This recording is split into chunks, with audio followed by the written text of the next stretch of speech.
Now that Firewalk is a PlayStation first-party developer, it's been confirmed that both Bungie and Haven Studios will be a part of the project in some collaborative way. Which makes sense, considering these studios' expertise with multiplayer games and live service/cloud-based models. The game will almost certainly simultaneously launch on PC as well.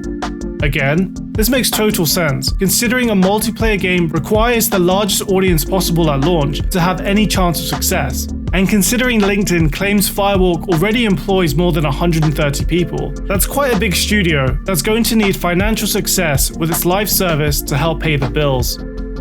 Finally, and this is a big stretch considering how twisted Voxel got there, it's looking like this game will release sometime in 2024.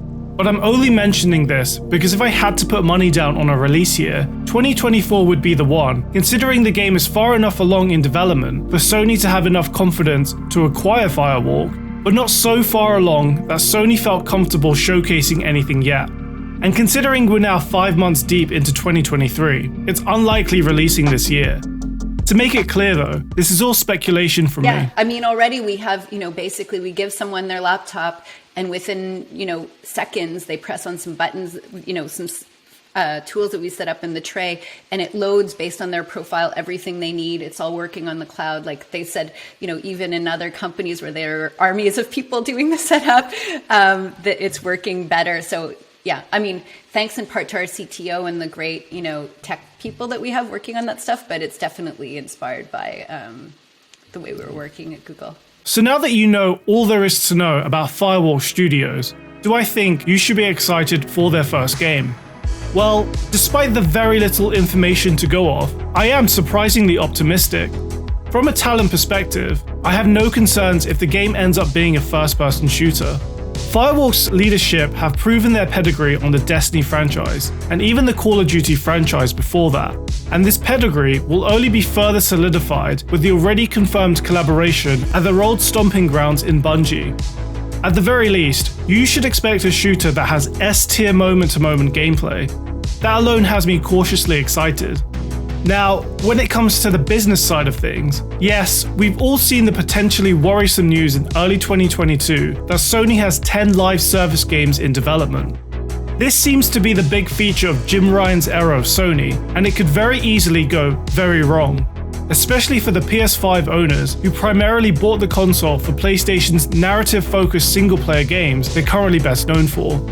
I imagine a significant percentage of PS5 owners fall into this camp, and you could certainly put me in there as they're my favorite type of games. But if Sony are going to go down this live service road, which I can't be too mad at considering the amount of profit Sony can make if even one hits, I'd rather these multiplayer focused games mainly come from these newly acquired multiplayer focused studios. If I still get games like God of War Ragnarok and Horizon Forbidden West on a consistent basis, there's no need to complain. And who knows, maybe one of these live service games can capture a significant portion of single-player PlayStation gamers in some manner. And hopefully we find out more about Firewalk's game at Sony's upcoming May showcase to see if it could be the one to pull this off. Until then, I think we should all remain cautiously optimistic that this is one of the better live service games out of the 10 PlayStation are cooking up, considering the studio leadership's previous experience in this area, and Sony feeling confident enough to acquire Firewalk before the game is even publicly shown. PlayStation Studios at its heart is a diverse and passionate group of storytellers at our collective of AAA studios all across the globe. Everything we do is driven and inspired by storytelling. As creators, PlayStation 5 gives us the opportunity to push the boundaries of storytelling even further. Our world-class development teams at PlayStation Studios have already delivered such incredible gaming experiences for PS5, and we're only just getting started.